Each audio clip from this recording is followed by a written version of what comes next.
Bismillahirrahmanirrahim. Assalamualaikum warahmatullahi wabarakatuh.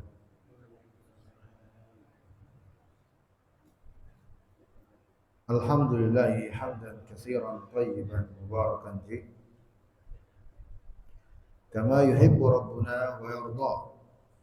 Asyhadu an la ilaha illallah wahdahu la syarika lah wa asyhadu anna Muhammadan abduhu wa rasuluh. Ya ayyuhalladzina amanu taqullaha haqqa tuqatih wa la tamutunna illa wa antum muslimun. Wa ba'du. Pertama-tama kita panjatkan rasa syukur kita dengan semakin mengagungkan, memuliakan Allah Tabaraka wa Ta'ala atas segala kebaikan yang telah dan senantiasa kita dapatkan, ya, termasuk ketika kita mendapatkan kita mudah dalam beramal ibadah yang merupakan karunia dari Allah dan keutamaan darinya. Kita bersyukur kepada Allah akan hal ini dan mudah-mudahan nikmat tersebut semakin bertambah pada diri kita. Salawat serta salam untuk Nabi kita Nabi besar Muhammad sallallahu alaihi wasallam. Kemudian setelah itu saya mengajak pertama diri saya yang pertama kali, kemudian kepada bapak-bapak yang saya hormati dan saya muliakan, orang tua kami, sepuh kami, hadirin ibu-ibu yang saya hormati dan saya muliakan, untuk bersama-sama kita mengikhlaskan niat kita hadir di majelis tafsir ini dengan kita luangkan sesaat dari sekian banyak waktu kita untuk mencari rahmat dari Allah dengan mempelajari makna-makna, maksud-maksud atau pelajaran-pelajaran dari firman-firmannya Allah, sehingga mudah-mudahan Allah turunkan rahmat dan sakinah untuk kita semua. Nabi pernah bersabda, "Majtama'a qaumun fi baitin min buyutillahi yatluna kitaballahi wa yatadarasunahu bainahum illa nazalat alaihimus sakinah wa ghasyiyatuhumur rahmah wa haffathumul malaikah wa dzakarahumullahu fi man indah." Tidaklah ada sebuah kaum, sekelompok orang, ya, yang berkumpul di salah satu dari rumah-rumah Allah, masjid. Yang mereka kerjakan apa? Kata Nabi, mereka mempelajari kitabnya Allah, itulah Al-Quran, membacanya dan mempelajarinya, kata Nabi. Melainkan Allah akan turunkan untuk mereka sakinah. Allah akan limpahkan kepada mereka rahmat. Allah akan perintahkan malaikatnya menaungi mereka. Allah akan menyebut nama mereka di hadapan para malaikatnya. Allah sebut nama mereka di hadapan para malaikatnya. Ini keutamaan yang sungguh tiada tanding ini. Ya, bapak-bapak, kalau ada di antara bapak-bapak yang namanya disebut oleh presiden kita pada konteks kebaikan, Pak Yuda misalnya. Pak Yuda namanya disebut Pak Jokowi. Dipuji oleh Pak Jokowi. Disebut namanya. Demikian-demikian. Saya tanya nih, kita yang kenal sama beliau, apa perasaan kita? Apa perasaan kita? Senang, bangga. Ini yang kenal, apalagi yang punya nama Pak Yuda, jingkrak itu. Senangnya bukan main. Itu disebut oleh orang yang mulia di tengah kita. Hadis ini Nabi terangkan, kalau ada orang yang kerjaannya mempelajari Al-Quran, Allah akan sebut namanya di hadapan para malaikatnya. Maka mudah-mudahan kita termasuk golongan itu. Dengan ikhlaskan niat, hadir di sini untuk mencari keutamaan dari Allah. Kita lanjutkan tafsir surat Al-Kafirun untuk ayat yang keempat. Ya, ayat yang keempat. Kita telah pelajari alhamdulillah di ayat-ayat sebelumnya 1 sampai 3 dan sekarang kita masuk ayat yang keempat. A'udzubillahi minasyaitonirrajim. Wala ana 'abidum ma 'abadtum. Allah firman, dan tidaklah pula aku termasuk dari menghambakan diri atau sebagai hamba terhadap apa yang kalian sembah. Aku tidak termasuk sebagai hamba terhadap apa yang kalian sembah. Ini ayat yang keempat. Pada ayat kelima, wala antum abiduna ma a'bud. Artinya, dan tidaklah pula kalian sebagai hamba terhadap apa yang aku sembah. Ayat yang kelima. Dan ayat yang keenam, lakum dinukum waliyadin. Bagi kalian agama kalian dan bagiku agama. Baik, ini yang akan kita pelajari penjelasan para ulama terhadap ayat-ayat ini. Hadirin yang saya hormati dan yang saya muliakan, sesuai dengan apa yang Allah Subhanahu wa taala mudahkan terhadapnya. Baik, pada ayat yang keempat Allah berfirman yang artinya, tidaklah pula aku sebagai hamba terhadap apa yang kalian sembah. Ayat ini semakna dengan ayat setelahnya, dan tidaklah pula kalian sebagai hamba terhadap apa yang aku sembah. Bahwa kata para ulama yang diinginkan dengan kalimat ini adalah kalimat al-i'lan bil bara'ah. Kalimat ini disebut dengan pengumuman, ya, penyampaian, publikasi, ya. Bukan hanya ucapan, tapi betul-betul disampaikan dengan tegas dan diperdengarkan kepada khalayak. Itu iklan namanya. Bil bara'ah, ya, dalam rangka berlepas diri. Berlepas diri terhadap apa yang disembah oleh kaum musyrikin. Ya, berlepas diri terhadap apa yang disembah kaum musyrikin. Di sini hadirin yang saya hormati dan yang saya muliakan, terdapat pelajaran tentang salah satu prinsip dalam beragama yang disebut dengan bara'ah. Bara'ah ini salah satu pembahasan dalam akidah, ya, yang disebut oleh para ulama dengan bara'ah. Bara'ah adalah sikap berlepas diri.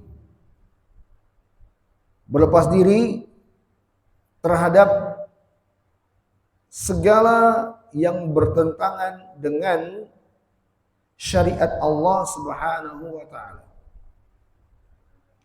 Dan secara khusus terhadap sesembahan kaum musyrikin.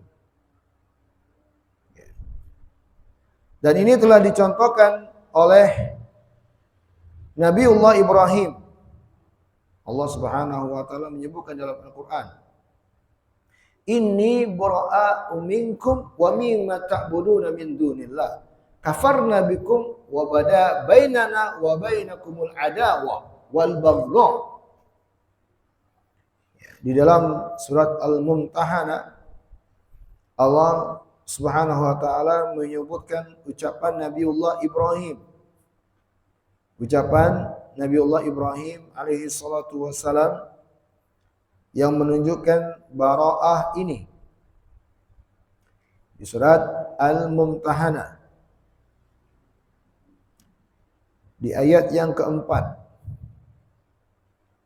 Qad kanat lakum uswatun hasanah fi Ibrahim walladzina ma'ahu id qalu liqaumihim inna bura'a'u minkum wa mimma ta'buduna min dunillah kafarna bikum wa bada bainana wa bainakumul adawatu wal baghdha abadan hatta tu'minu billahi wahda. Allah firman yang artinya di surah Al-Mumtahanah ayat keempat, sungguh telah terdapat contoh yang baik untuk kalian dari Nabi Ibrahim dan dari para nabi yang bersama dengan beliau.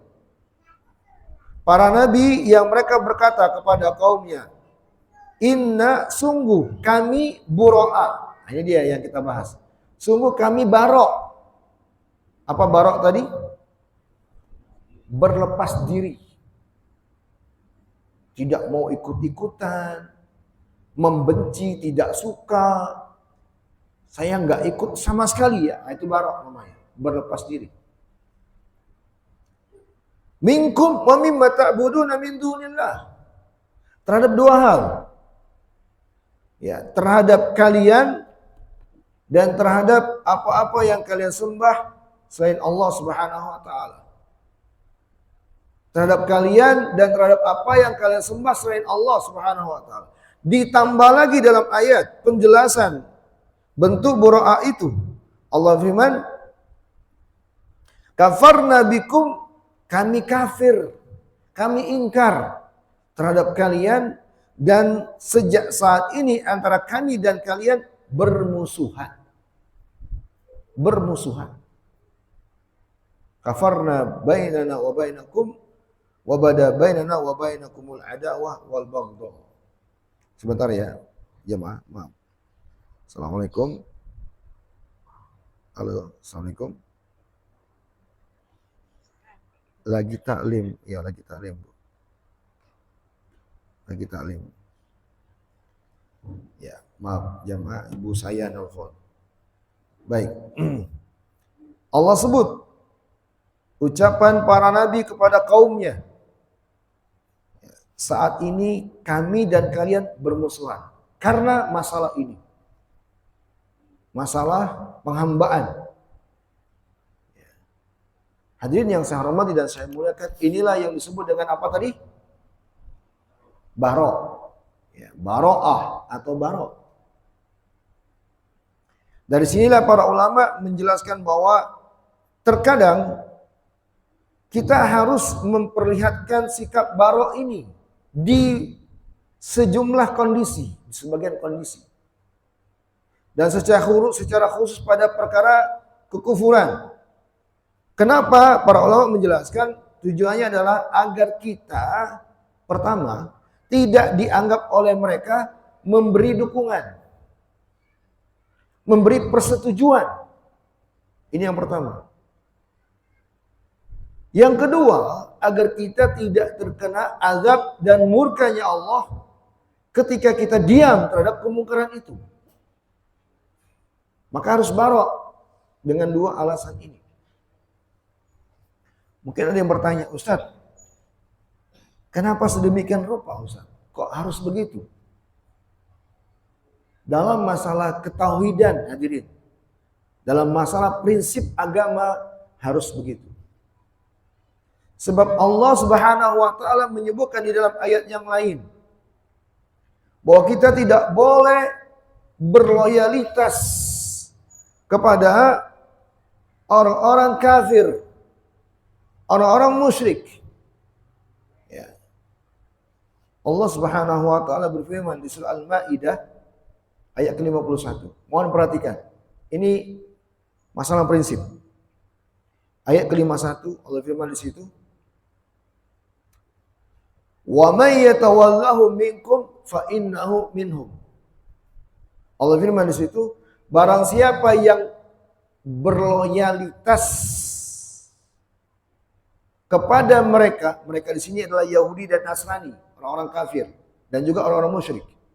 Siapa yang berloyalitas kepada mereka, apa yang Allah hukumi? Fa innahu minhum.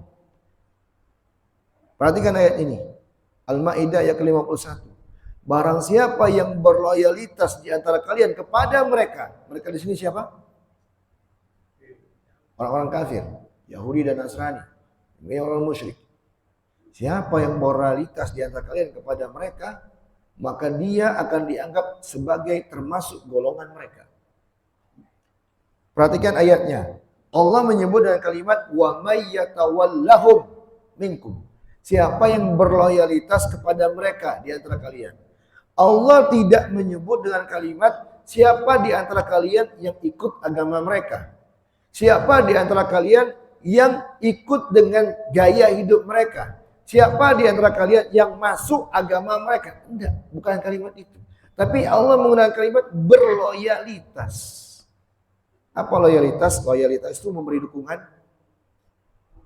memberi support, pro, ya pro dengan mereka. Apa arti pro? Ya, setuju, ya, dengan mereka.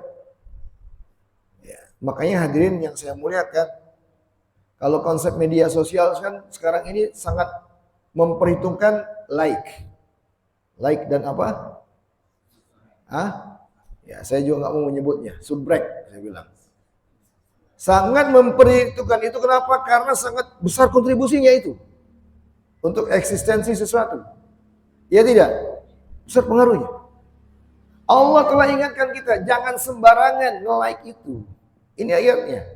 Karena kalau terhadap kekufuran, terhadap kesyirikan, walaupun kalian tidak ikut agamanya, akan dihukumi oleh termasuk mereka. Ini dalilnya. Makanya butuh boro'a tadi. Allah berfirman, "Wa may yatawallahu minkum." Siapa yang berloyalitas kepada mereka di antara kalian, dia akan dihukumi sama dengan mereka. Hadirin yang saya hormati dan saya muliakan, maka butuhnya boro'a tadi. Itu di antara tujuan, ya, di sebagian kondisi dan keadaan harus ada boro'a. Agar kita tidak teranggap pro mereka. Contoh sekarang kasus Yahudi yang biadab, yang zalim, perusak. Walaupun ada seandainya tidak ikut agama mereka, tidak ke sana, tapi dia memberikan like-nya, klik like atau setuju pro, dia akan secara syariat di hadapan Allah dihukumi termasuk mereka. Makanya hadirin yang saya hormati dan saya muliakan, Allah itu maha tahu dengan kelemahan manusia. Manusia itu punya kelemahan, yaitu mudahnya kecondongan, mudahnya tertarik. Sehingga Allah telah ingatkan, jangan mudah ya, suka, tertarik, terpengaruh dengan hal-hal yang bisa merusak kita. Bahkan Allah telah perintahkan jangan sampai condong hati kita kepada yang rusak itu.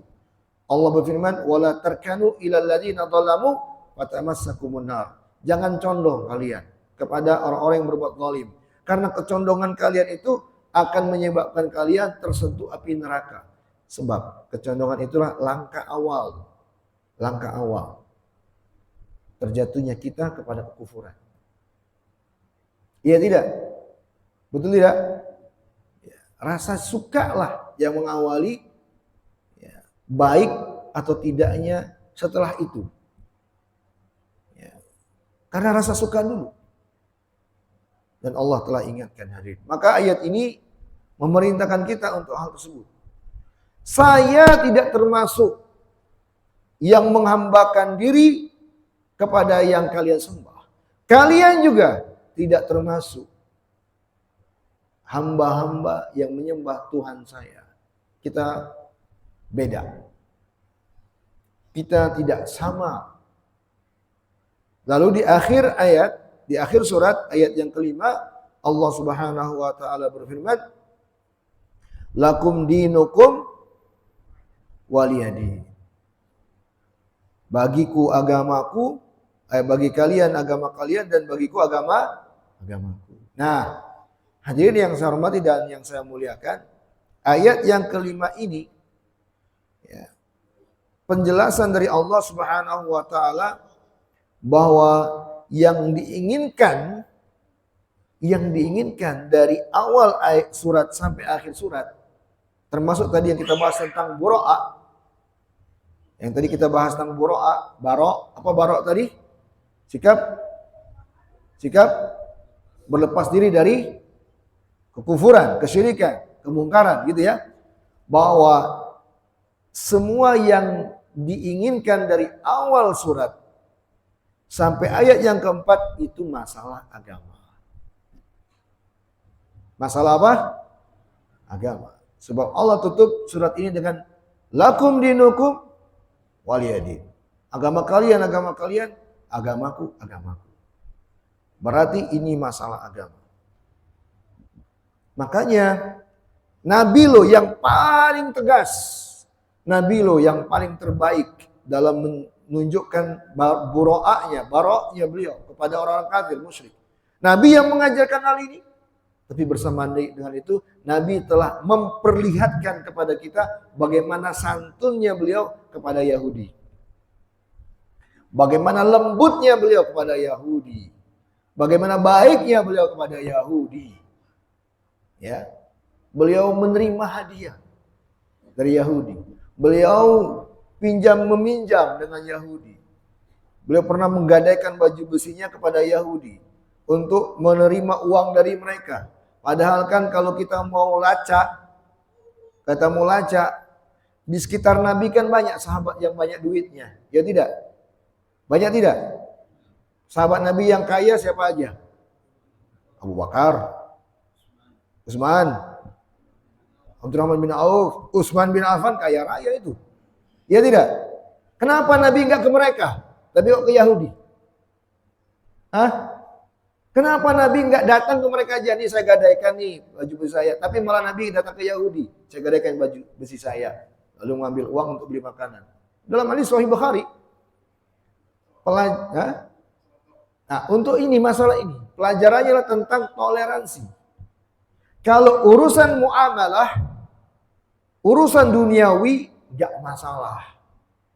Enggak ada barok-barok di situ. Bisa dipahami? Jadi jangan memahami secara global, mutlak. Tadi Ustaz Uzaifah ajarkan barok, harus benci, berlepas diri. Pulanglah dia, pergi ke toko Cina, mukanya masam, ambil barang, gak mau bayar saya. Saya benci sama kalian. Saya barok ini. Maling namanya itu. Bukan barok. Kalau urusan jual beli tidak ada barok-barok. Bahkan Allah perintahkan untuk bersikap baik dengan mereka.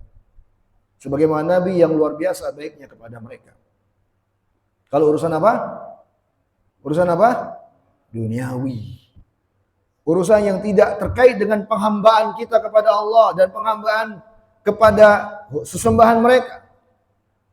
Urusan yang tidak mengikut sertakan simbol-simbol agama. Karena Allah menyebut dengan tegas agama di akhir surat. Agama. Nah, hadirin yang saya hormati dan saya muliakan, di sini kita mendapat pelajaran. Kalau masalah agama tidak boleh kita basa-basi. Harus prinsip itu dijaga. Tidak boleh. Ada pemisah yang kita nggak boleh menyeberang. Kita berada di tempat masing-masing, nggak boleh menyeberang. Mereka berada di seberang, kita berada di sini, nggak boleh. Kita menyeberang ke mereka nggak boleh. Batasannya jelas. Agama, ibadah. Maka ketika ada yang mengatakan ucapan selamat Natal itu bukan termasuk agama, salah besar. Bahkan itu bisa kufur kepada Allah Jalla wa'ala. Ucapan selamat Natal kok bisa dikatakan bukan urusan agama? Dari sisi mana? Selamat Natal. Natal loh. Saya tanya nih jamaah semua, Natal itu bagian agama Nasrani bukan? Urusan agama Nasrani itu bukan? Jelas, bahkan simbol syiar yang paling besarnya mereka. Hari raya kok. Kok ada yang mengatakan ucapan selamat Natal bukan dari bagian agama, nggak apa-apa. Dari mana bro? Kok bisa dikatakan bukan urusan agama? Kalau bukan saya katakan ini orang jahil, wallahi jahil. Kalau tidak pengekor atau memperturutkan hawa nafsunya saja. Untuk disukai banyak orang. Jelas ini urusan agama. Nggak boleh kita memberikan ucapan selamat. Ada lagi yang mengakali. Caranya adalah jangan mengucapkan selamat Natal. Tapi selamat merayakan. Kita nggak mengucapkan selamat Natal. Tapi selamat merayakan. Ya sama aja. Yang mereka rayakan apa? Yang mereka rayakan apa? Natal, ya sama aja. Maka yang paling baik tidak usah ikut-ikutan dalam masalah agama. Walaupun mengucapkan selamat juga. Bukan berarti, ini juga salah paham. Tidak mengucapkan selamat bagi mereka lalu kita merusak hubungan. Kan enggak juga. Enggak ada konsekuensi itu. Mereka juga kan tidak mengharuskan kita untuk mengucapkan selamat sebenarnya. Mereka tidak pernah mempermasalahkan kita yang tidak mengucapkan selamat. Kan sebenarnya begitu. Yang masalah sebenarnya kan dari kita nih. Ya, yang memaksa-maksakan hal ini. Sebenarnya nggak masalah sebenarnya. Hubungan tetap juga dijaga dalam masa urusan dunia nggak masalah. Jadi hadirin yang saya hormati dan saya muliakan, ayat ini sangat tegas. Kalau urusan agama kalian, agamaku. Kalimat ini sangat jelas. Kalau urusan agama, silakan agama kalian sudah jalankan. Agamaku begini. Ucapan selamat Natal itu bagian agama kalian, ya silakan bagi kalian aja. Saya nggak akan ikut-ikut. Barok. Ya. Maka hadirin yang saya hormati dan yang saya muliakan, ya, sekali lagi ayat ini sangat jelas dan sangat tegas menjelaskan kalau urusan agama kita harus berpisah dengan mereka. Kita harus apa? Berpisah. Nggak boleh dicampur adukkan dalam urusan agama. Hadirin yang saya hormati dan yang saya muliakan. Ini akhir penjelasan untuk ayat yang terakhir di surat Al-Kafirun ini. Ya, beberapa faedah dari surat Al-Kafirun ini sebagaimana diterangkan para ulama. Yang pertama, surat ini menjelaskan tentang betapa tegasnya Rasulullah SAW itu dalam masalah tauhid dan penghambaan kepada orang-orang kafir dan musyrik. Sebagaimana yang Allah perintahkan kepada beliau untuk iklan, menyampaikan dengan terang-terangan. Saya nggak ikut-ikut, saya barok. Ini bentuk ketegasan. Dalam masalah apa ini? Dalam masalah apa? Agama, peribadahan. Kalau masalah duniawi, ada nggak barok di sana? Nggak ada. Ingat ya, kalau masalah duniawi nggak masalah. Ya, sebaik-baiknya bahkan.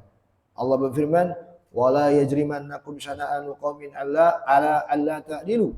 Janganlah rasa benci kalian kepada mereka membuat kalian bersikap tidak baik, tidak adil. Nggak boleh. Kalau urusan dunia harus dijaga dengan sebaik-baiknya. Ya. Saya kemarin tadi subuh saya ngisi, ditanya oleh salah seorang jamaah, "Ustadz, kalau kita mendapatkan penjelasan, saya jelaskan tentang betapa buruknya Yahudi itu dari awal sampai akhir, belasan ayat-ayat Al-Quran. Lalu dia bertanya, Ustadz, kalau orang Yahudi diterangkan oleh Allah dalam Al-Quran buruk banget sikap mereka, watak mereka, karakter mereka, apakah mungkin kita berdamai dengan mereka? Kok sepertinya kontradiksi? Ya tidak. Mereka yang buruk seperti itu kok kita mau berdamai? Apakah tidak sia-sia jadinya? Saya jawab bahwa kalau dari sisi kita secara syariat, umat Islam itu diperintahkan untuk senantiasa mewujudkan kebaikan. Umat Islam adalah rahmatan lil alamin. Ya, rahmat bagi alam semesta. Maka perdamaian selagi ada potensinya kita wujudkan. Tapi apa yang Allah jelaskan tentang mereka itu menjadi bekal untuk waspada kita terhadap mereka. Kewaspadaan kita terhadap mereka. Jadi tidak kontradiksi. Ya, baik. Jadi hadirin yang saya hormati dan saya muliakan, perlu kita menampakkan sikap tegas dalam berakidah dan beragama di hadapan orang-orang yang kafir kepada Allah Subhanahu wa taala. Kemudian faedah yang lain juga, hadirin yang saya hormati dan saya muliakan. Dari ayat ini, dari surah Al-Kafirun ini terdapat pelajaran keharusan bagi kita untuk senantiasa menjaga akidah dan menjauhi hal-hal yang bisa merusak akidah kita. Ini surah Al-Kafirun mengajarkan kita akan hal itu. Dan tatkala ada hal-hal yang bisa mempengaruhi rusaknya akidah kita, maka berlepas dirilah darinya. Jauhilah, tinggalkanlah. Ya. Maka ini sejumlah pelajaran dari surah Al-Kafirun ini. Semoga Allah Subhanahu wa taala memberikan manfaat darinya untuk kita semuanya. Isya jam berapa Pak Yuda? 17 lewat 10. 19 lewat 10. Masih lama ya? Mundur berarti sekarang. Baik, kita tambah lagi beberapa pelajaran lain.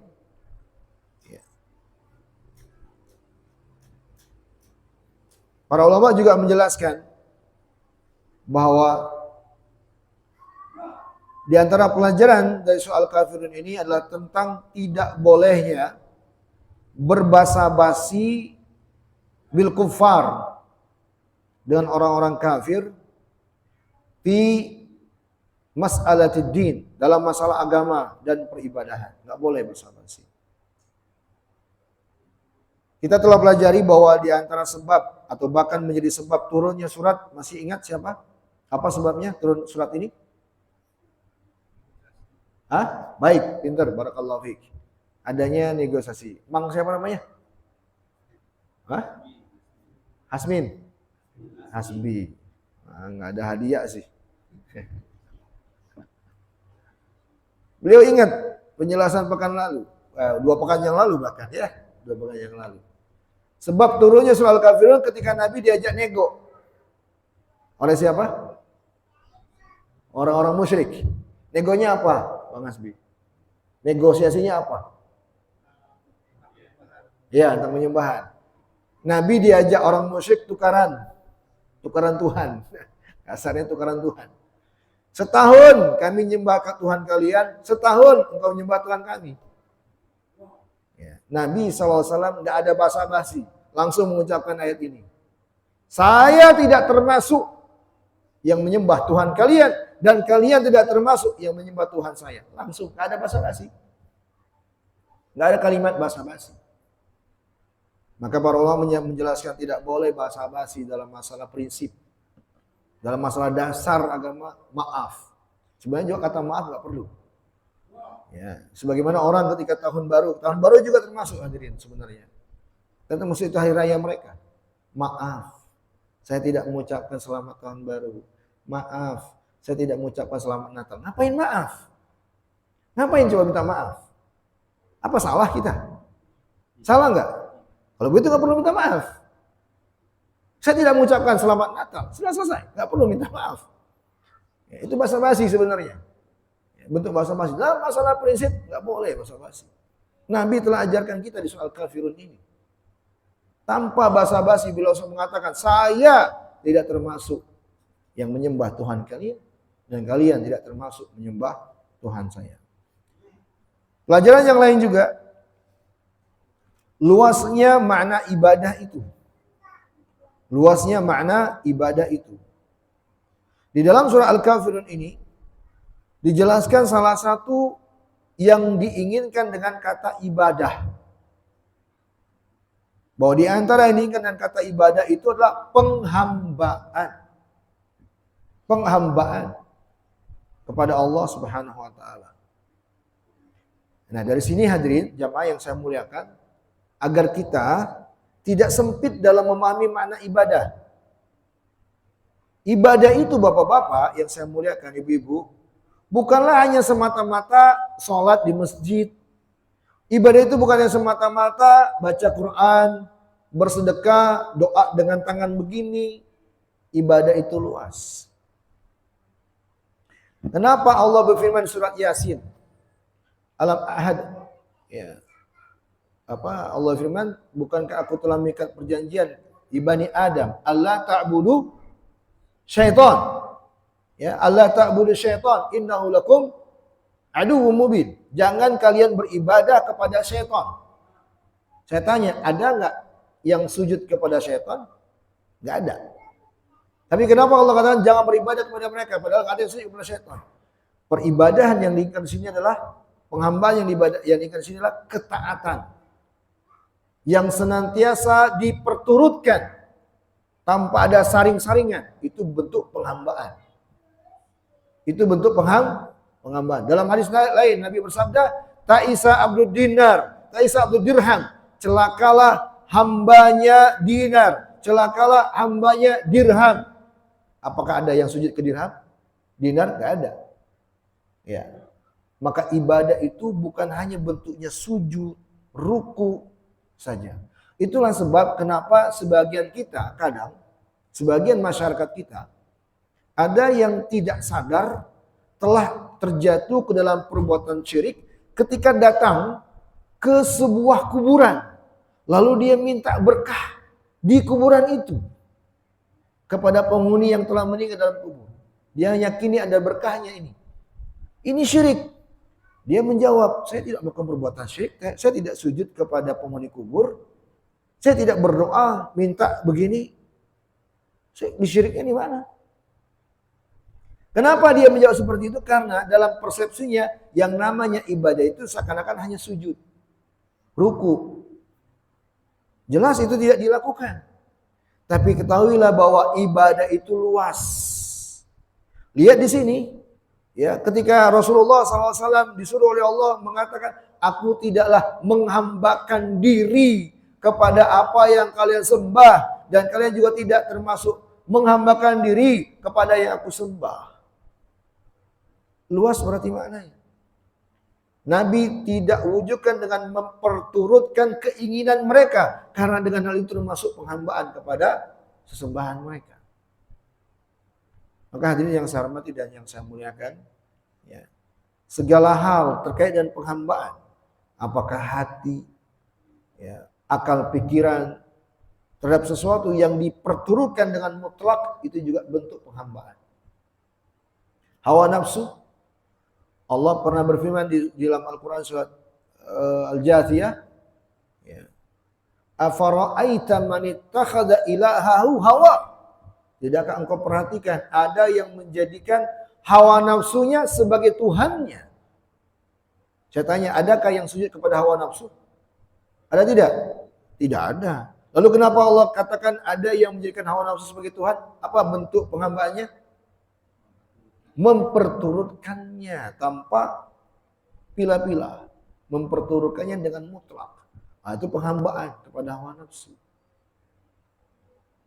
Maka hadirin yang saya hormati dan yang saya muliakan, agar kita mencermati, ya, jangan sampai ketika sesuatu terjatuh ke dalam sudah termasuk atau teranggap ibadah, jangan sampai terjatuh kepada selain Allah tabaraka wa taala. Ya, hati kita ketergantungan kalau kepada selain Allah, itu menghambakan. Penghambaan itu kepada selain Allah itu, ya, kepada benda-benda tertentu dari jimat misalnya. Itu kan ketergantungan hati itu kepada jimat. Ya, dengan meyakini jimat ini bisa mendatangkan berkah, jimat ini mendatangkan manfaat, jimat ini bisa menyembuhkan dari segala penyakit. Ini ketergantungan hati. Kesyirikan ini, karena ketergantungan itu hanya kepada Allah Jalla wa'ala, dan termasuk peribadahan. Maka hadirin yang saya hormati dan saya muliakan, ya, ibadah itu luas. Syekhul Islam pernah mengatakan ibadah adalah ismun jami'un likulli ma yuhibbuhullah wa yarda minal aqwali wal af'ali dhahirati wal batinah. Ibadah itu adalah segala nama untuk segala sesuatu yang dicintai atau diridhai oleh Allah, baik berupa ucapan atau perbuatan yang terlihat atau tidak terlihat, ya, yang terlihat atau tidak terlihat. Jadi ibadah itu luas. Ya. Maka ini hadirin yang saya hormati dan yang saya muliakan, ya, pelajaran yang bisa kita petik, dan saya sisakan waktu untuk diskusi dan tanya jawab dari jamaah. Cukup dari saya materi untuk surat Al-Kafirun ini, dan dengan demikian insyaallah taala kita akan berpindah ke surat yang lain di pertemuan yang akan datang. Saya berharap semoga Allah memberikan kemudahan untuk kita semua agar bisa mempelajari, memperhatikan dengan baik ya penjelasan tentang ayat-ayat dari Al-Quran ini dan bisa kita ingat dan kita berusaha untuk mengamalkannya dalam kehidupan kita sehari-hari. Innahu waliyyu dzalika wal qadiru alaih. Silakan, mungkin ada yang ingin disampaikan dari jamaah. Ya, silakan.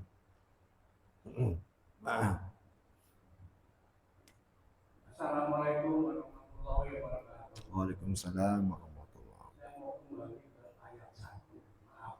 Ya. Tentang istilah kafir. Ya. Siapa yang termasuk orang kafir? Baik. Saya belum jelas keterangannya. Baik. Satu, kedua, kan disebut ada majusi. Majusi itu apa? Nama bahasa, nama apa? Baik.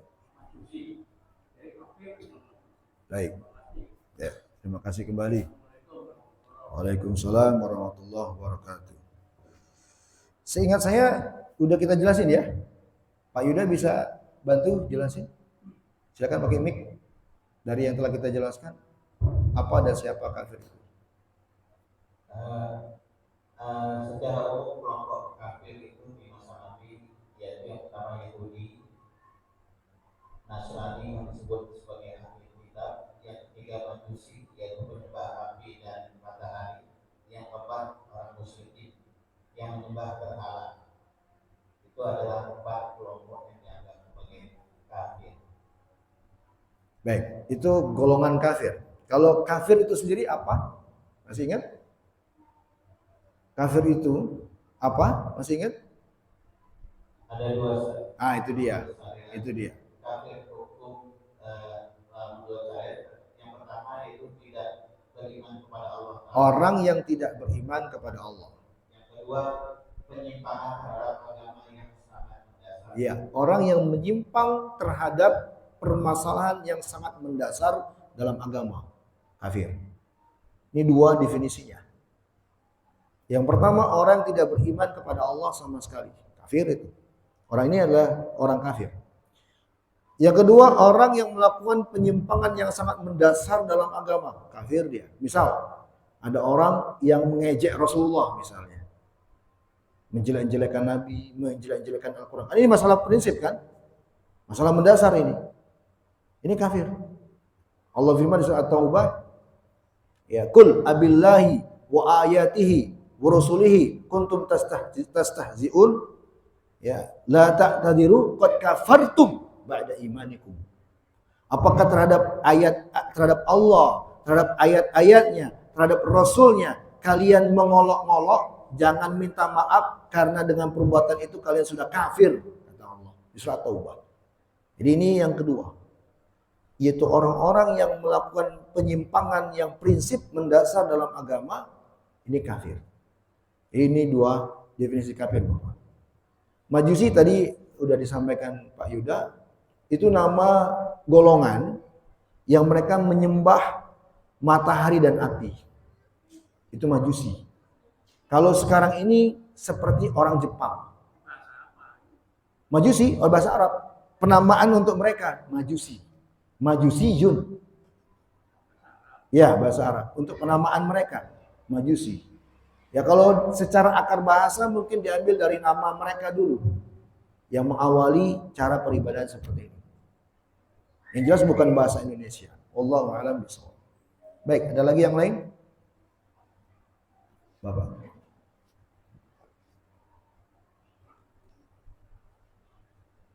Assalamualaikum warahmatullahi wabarakatuh. Waalaikumsalam. Yang pertama tadi ada kata hukum bayar. Iya. Bagaimana yang saya paham sejarahnya Wali Songo itu kan dia melebur ke budaya tempat, kemudian mengajak ke Islam. Nah itu kalau ini untuk dakwah apa boleh nggak kalau begitu? Kemudian ada masalah toleransi, ya. Di zaman saya kecil dulu, agama Islam tidak seintensif sekarang kan dakwahnya. Tapi waktu itu toleransinya besar sekali, Pak. Jadi begini, kalau ada keluarga Islam lebaran, dia kirim makan ke orang Kristen. Gak ada itu ucapan selamat lebaran, selamat Demikian juga orang Kristen Natalan, dia kasih makan ke orang-orang Islam. Apa jawaban orang Islam? Terima kasih, bukannya selamat makan. Padahal dulu itu agama tidak se-ekstrim sekarang. Saya kira lebih bagus yang dulu. Kemudian yang kedua, yang ketiga ini Pak, masalah apa itu? Menghidupkan lagi adat budaya daerah, misalnya apa istilahnya, sedekah laut, sedekah bumi, itu kan memberi sedekah pada bumi, pada laut dengan harapan lautnya tidak marah. Tapi itu dikembangkan menjadi pariwisata. Kenapa tidak ada aturan apa? Baik. Saran yang lebih baik. Baik. Terima kasih. Baik, terima kasih kembali. Yang pertama, tentang meleburnya budaya dalam masalah agama, saya katakan tidak ada masalah sama sekali. Tidak ada masalah sebenarnya dengan masalah adat istiadat dan budaya itu dalam agama kita. Nggak ada masalah. Yang masalah adalah ketika dari perkara budaya itu kalau terjatuh kepada larangan dalam agama. Nah, itu baru masalah. Tapi secara asal nggak masalah. Seperti kita hidup di Indonesia pakai pakaian sesuai dengan adat kita. Pakai atribut sesuai dengan budaya kita. Selagi itu tidak bertentangan dengan syariat, maka tidak masalah. Bahkan Syekh Muhammad Ibn Shalih Al-Utsaimin mengatakan termasuk sunnah Nabi kalau engkau berpakaian di sebuah tempat dengan pakaian yang memang dikenal di situ. Ikuti budaya dan kebiasaan sana.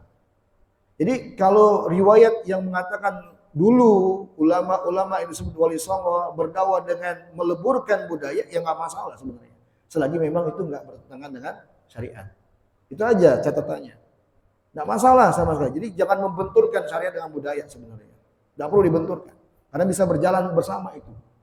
Tapi dengan catatan ketika tidak terjatuh kepada larangan syariat. Seperti yang nomor 3. Nomor 3 itu kan budaya. Pertanyaan Bapak nomor 3. Itu kan dikatakan budaya itu. Memberi sedekah laut. Itu kan budaya. Dikatakan budaya oleh sebagian orang. Dalam Islam boleh nggak itu? Jelas kesyirikan, kekufuran. Maka kita katakan walaupun masyarakat mengatakan budaya, nggak boleh dalam Islam. Nah, yang seperti itu baru nggak boleh. Jadi sekaligus ya nomor 3. Saya lompat ke nomor 3. Kenapa nggak ada teguran? Teguran itu sudah ada, Pak. Majelis taklim ini juga termasuk teguran. Yang paling bagus adalah edukasi kepada masyarakat. Supaya apa? Masyarakatlah yang nanti akan menyaring. Itu paling bagus. Daripada langsung nembak ke atas. Itu dakwahnya Nabi. Prinsipnya seperti itu. Pertanyaan kedua tadi apa?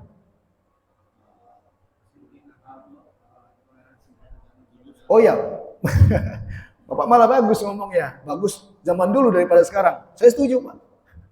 Kalau toleransi dulu bentuknya selagi tidak mengucapkan selamat berarti bagus. Bagus. Karena memang, Pak, ya, Nabi pernah bersabda, la ya'ti zamanun illa walladhi ba'dahu asyad atau syarrun min. Tidaklah ada sebuah zaman kecuali yang datang setelahnya lebih buruk dari yang sebelumnya. Itu sudah Nabi sabdakan. Adanya penurunan, ya, degradasi prinsip-prinsip itu ya karena berkembangnya zaman. Bapak merasa dulu kayaknya nggak separah ini, memang begitu, Pak. Memang begitu. Bagus kalau zaman dulu. Saya juga apresiasi kalau tidak ada ucapan selamat-selamat itu. Toleransi seperti itu bagus. Makanya tadi saya bilang sebenarnya tidaklah merusak toleransi dengan tidak mengucapkan selamat hari raya itu. Betul tidak?